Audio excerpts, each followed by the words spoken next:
Bienvenue au cœur de l'horreur.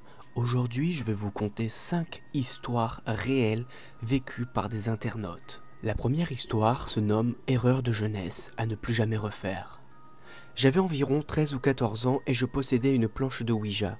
Un jour, alors que mes parents n'étaient pas à la maison, j'ai invité une amie pour jouer avec moi. Au début, rien ne se passait, mais au bout de quelques instants, il a commencé à faire plus froid dans la pièce où nous nous trouvions et le curseur s'est mis à bouger tout seul sur la planche. J'avais pas peur, mais à un moment, 3 coups bien forts se sont fait entendre au-dessus de nous. Je me suis dépêché de ranger la planche et je n'ai jamais plus retouché à celle-ci de ma vie. Rien de paranormal ne s'est produit par la suite, mais j'ai eu la frousse de ma vie. Linka. Je ne le dirai jamais assez souvent, il ne faut jamais utiliser une planche de Ouija, c'est relativement dangereux pour vous, pour votre vie et pour vos amis, votre famille, votre maison, peu importe, une planche de Ouija n'apporte que des malheurs. La seconde histoire se nomme le labo de la peur. Je vais vous raconter une histoire vraie qui s'est produite mardi dernier. Je suis en 5e, j'étais en cours de SVT, Sciences et Vie de la Terre, je venais juste de finir un contrôle et la prof était au tableau. Elle corrigeait le schéma. J'étais dans une salle de SVT, mais comme la porte du laboratoire était ouverte, je regardais un peu de temps en temps. Sur la porte du labo, il y avait un panneau qui dit « Le laboratoire strictement interdit aux élèves ». À 16h42 précise, j'ai vu une sorte de fantôme qui me regardait. J'ai vraiment flippé, car à ce moment-là, une ombre blanche est passée et le fantôme a disparu. 5 minutes plus tard, environ, j'ai vu le fantôme plus clairement et c'était un petit garçon. Je ne sais pas quel âge il avait, mais ensuite il a regardé en l'air et il a sauté dans le sol. J'étais vraiment choqué comme je ne l'ai jamais été dans ma vie. Ma grande sœur m'a dit qu'autrefois, je ne sais pas quand, un élève s'était suicidé à cet endroit. Je ne sais pas si c'est l'élève qui s'est suicidé que j'ai vu, puisque je ne sais même pas s'il s'en est sorti. Voilà. Que vous y croyez ou non, je m'en fiche, je sais ce que j'ai vu, croire ou pas, à vous de décider. Dreams Girl.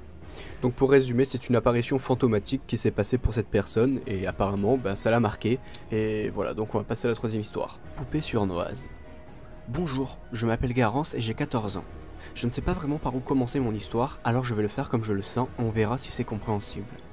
Déjà, je crois aux esprits et les hantises, mais je ne ferai jamais de séance de Ouija ou autre pour entrer en contact ou chasser des esprits. Il se trouve que j'habite dans une maison assez récente, totalement faite de bois. Du coup, la nuit, le bois travaille. Il travaille avec des bruits étranges, mais il travaille.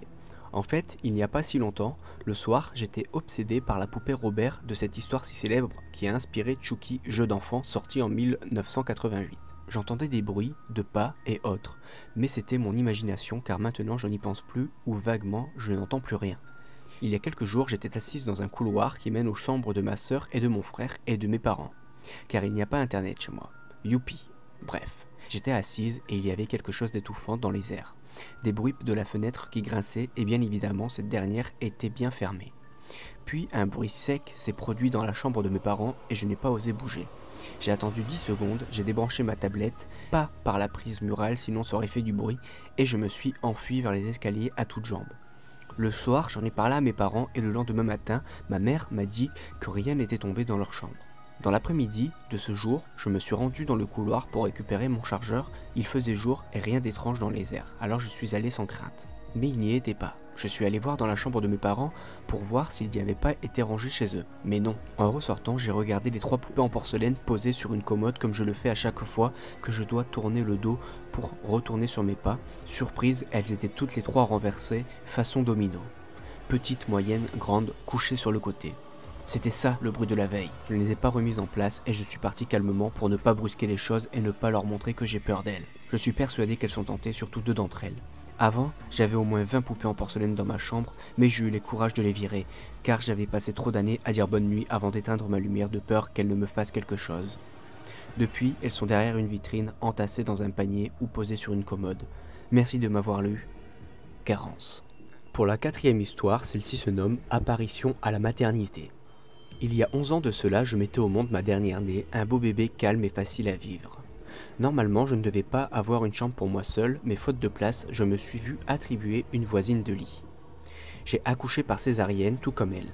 Son mari, sa famille, étaient omniprésentes, surtout le mari qui était dans ma chambre, comme bon lui semblait, ne respectant pas l'heure de la toilette, agacé, je l'ai mis dehors pour ces heures-là.